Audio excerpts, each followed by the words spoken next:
कहानी में 1980 का वक्त दिखाया गया है। अमेरिका के कांग्रेसमैन चार्ली विल्सन इस फिल्म के मेन कैरेक्टर हैं, जो अपनी सियासत या पॉलिटिक्स में ज्यादा ध्यान देने की बजाय पार्टी और ऐशो आराम अयाशी की जिंदगी गुजार रहे होते। चार्ली कभी कभार नहीं बल्कि अक्सर ऐसी पार्टीज में जाते जहां इनके दूसरे पॉलिटिशियन दोस्त भी मौजूद होते और यहाँ ये ड्रग्स वगैरह भी इस्तेमाल करते हैं। चार्ली की सोशल लाइफ तब खराब होती है जब फेडरल इन्वेस्टिगेशन ऑफिसर इन पर कोकेन यूज करने पर इन्वेस्टिगेशन स्टार्ट करते हैं, जिसका सबूत ही ऑफिसर को मिल जाता है। ये तफ्तीश इसलिए हो रही होती है क्योंकि चार्ली अपनी पॉलिटिकल कैरियर में ज्यादा सीरियस नहीं होते और उनको सीधे रास्ते पर लाने के लिए थोड़ा दबाव डालना जरूरी। सब इन्वेस्टिगेशन के अंदर सब सबूत चार्ली के खिलाफ होते हैं, लेकिन फिर भी उनके खिलाफ कोई केस नहीं बनाया जाता और ना ही कोई सजा दी जाती है चार्ली को। अब यहाँ पर एक फीमेल कैरेक्टर इंट्रोड्यूस होती है जिसका नाम जॉन है। ये लड़की पॉलिटिशियन होने के साथ साथ चार्ली की काफी पुरानी दोस्त भी है। ये इसको कहती है कि अगर तुमने अपना इमेज बेहतर करना है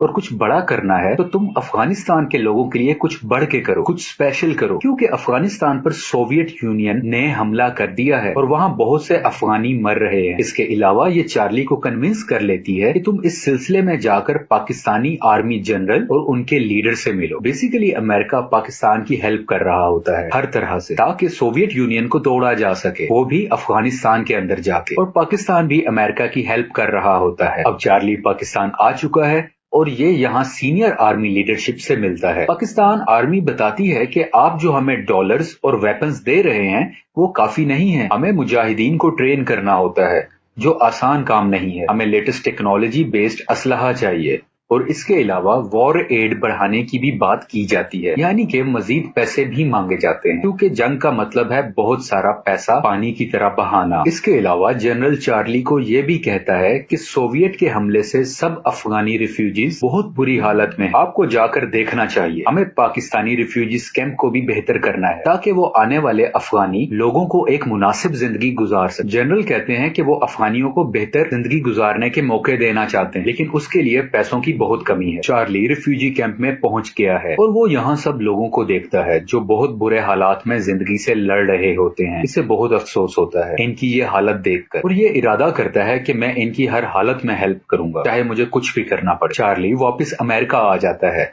और अपने सीनियर्स को कन्विंस करता है कि हमें पाकिस्तान के जरिए मुजाहिदीन की फंडिंग पहले से बहुत ज्यादा बढ़ानी होगी, यानी कि इंक्रीज करनी होगी। इसके अलावा लेटेस्ट वेपन्स भी देने की बात करता है। अमेरिका ये सब पीछे रह के कर रहा होता है, लेकिन पाकिस्तान की मदद से, क्योंकि अमेरिका खुद सामने नहीं आना चाहता था। अमेरिकन लो की अप्रोच रखना चाहते हैं सोवियत यूनियन को तोड़ने के लिए, और ये पता चलता है कि चार्ली अपने सीनियर्स को फंडिंग बढ़ाने के लिए भी मना लेता है। इस पूरी एफर्ट के दौरान चार्ली की CIA ऑफिसर गस्ट से भी दोस्ती हो जाती है, जो अफगानिस्तान की जमीन और वहां रहने वाले लोगों को बहुत अच्छे तरीके से जानता है। इस CIA ऑफिसर की स्ट्रेटजीज काफी हेल्प करती हैं सोवियत यूनियन को तबाह करने के लिए, जैसे कि स्टिंगर्स मिसाइल लॉन्चर की मदद से दुश्मन के हेलीकॉप्टर्स को तबाह करना। अमेरिका की फॉरेन पॉलिसी बजट $5 मिलियन के करीब थी, लेकिन इस मकसद के लिए बजट को 100 गुना बढ़ाकर $500 मिलियन कर दिया जाता है, जिस पर चार्ली के खिलाफ बहुत मुखालफत होती है, लेकिन यहाँ पर भी चार्ली की ही बात सुनी जाती है। पाकिस्तानी,